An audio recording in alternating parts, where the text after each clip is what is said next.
Dopo 20 anni di campi di lavoro estivo con i bambini, nati nel 94, è difficile riuscire a risalire a come sono arrivata qui. Forse era nel mio DNA da sempre. Da piccola sempre stavo con le persone più emarginate e più deboli, e quando ho avuto la possibilità ho realizzato questo sogno. Probabilmente questo è nato tutto per caso, non è stata una ricerca, sono arrivate queste realtà da me.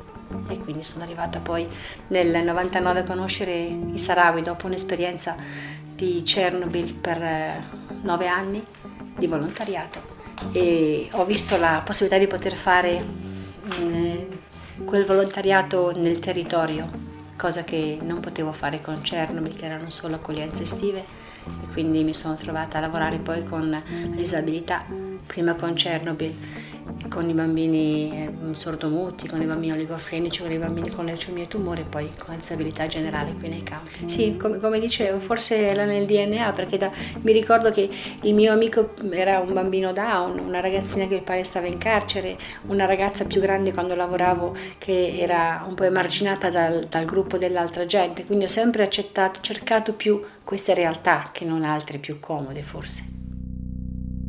Io ho fatto la terza media e poi ho un grande istinto materno, forse è più quello che mi ha spinto a queste cose. È stata una crescita, perché io da piccola ero una bambina molto timida, insicura, impaurita della vita, e tutto quello che è venuto è stata una scoperta, una conquista giorno per giorno, e ancora oggi capisco di avere delle sicurezze mie, perché non è che posso essere così, non lo capisco. Però c'è sempre questa incertezza, che mi porta a non essere tanto, non so, forse dire superba o altre cose, però a cercare sempre la conferma da parte di qualcuno, o a ritornare dietro se faccio degli sbagli.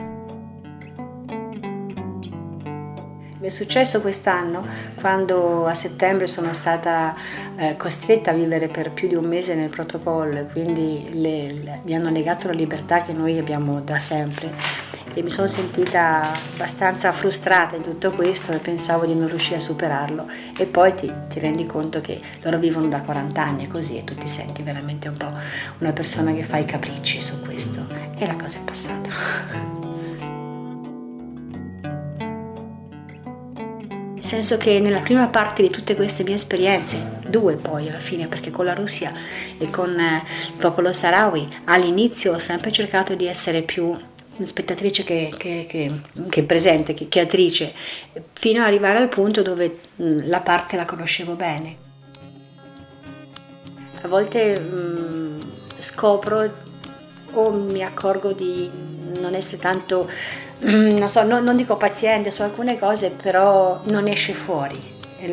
Riesco a gestirla prima che questa cosa esca fuori, e devo dire che queste diverse realtà ti aiutano molto, perché hai confronti ogni giorno, no? Con quello che può essere la tua vita così, diciamo, molto economica, molto di materiale, invece qui la cosa è tutta più sul sentimento, sulla vita reale, capito?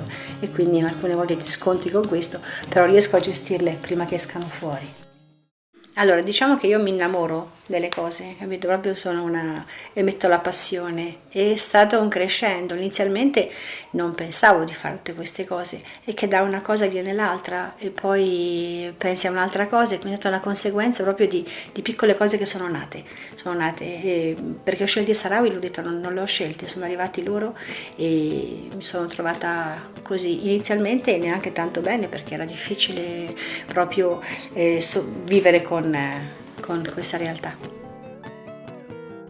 La ricerca di Boll è stata solamente legata alla parte sanitaria, la parte medica. Quando ho iniziato a fare progetti con i medici, con gli ortopedici, era la struttura che era predisposta a questo, e quindi ho iniziato a occupare questa struttura, che poi è diventata la mia casa.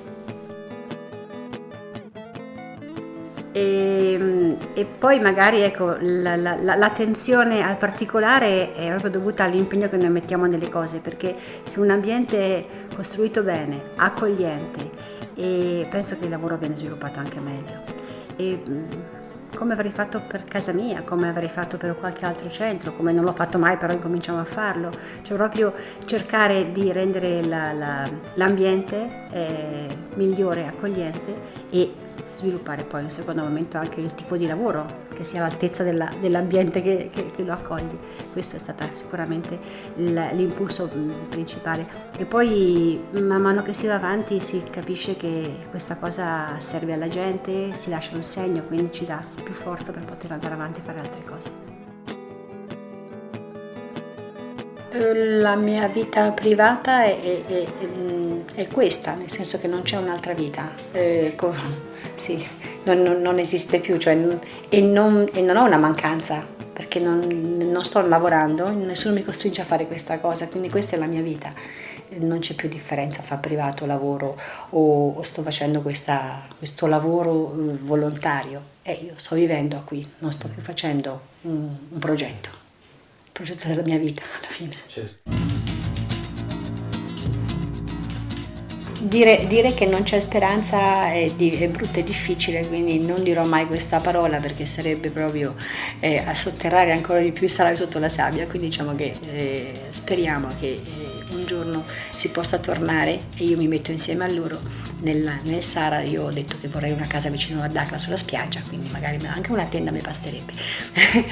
E l'emergenza, la parte sanitaria sicuramente, perché io ci sto in mezzo con i bambini, ne parlavamo prima con il medico che abbiamo qui in questo momento, che è difficile proprio gestire questa parte della disabilità dei bambini. Però credo che in tutto questo la parte più difficile in questo momento è proprio la vita sociale delle persone, cioè la vita quotidiana dei giovani. Penso che sia, una volta vivevano di speranze, vivevano di questa idea di tornare col referendum, adesso un pochettino è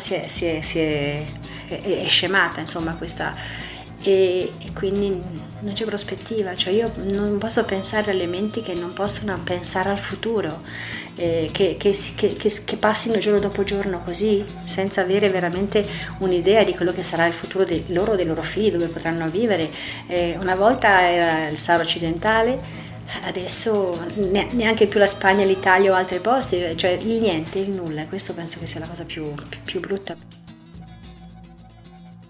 Cioè il deserto è fatto così, no? Cioè il deserto crea, disfa, quindi è come se tu scrivi il nome sulla sabbia, il giorno dopo viene cancellato. E così tutto loro, la vita, perché le piccole cose della casa, la pulizia della casa, tu pulisci, poi viene la sabbia e te la sporca un'altra volta. Fai qualche cosa e succede la pioggia, tutto è così precario, capito? Che ormai loro hanno questa cosa, ce l'hanno dentro e quindi non pensano. E forse anche per questo, perché poi pensare e non realizzarlo diventa più frustrante, no? Quindi è meglio non avere nessuna prospettiva, non pensare e vivere il giorno così. Però è triste, molto triste.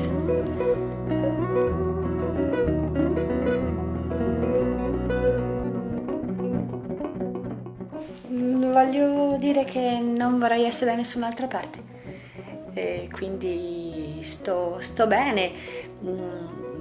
È brutto da una parte dire che uno sta bene vivendo dalle disgrazie degli altri, e spero un giorno di poter stare bene non curando più nessuno, stando con loro, dividendo, non bevendo tè con loro. Ecco, in questo momento penso che la mia vita ha un'utilità per loro, e questo mi fa piacere, insomma, riempie la mia vita completamente.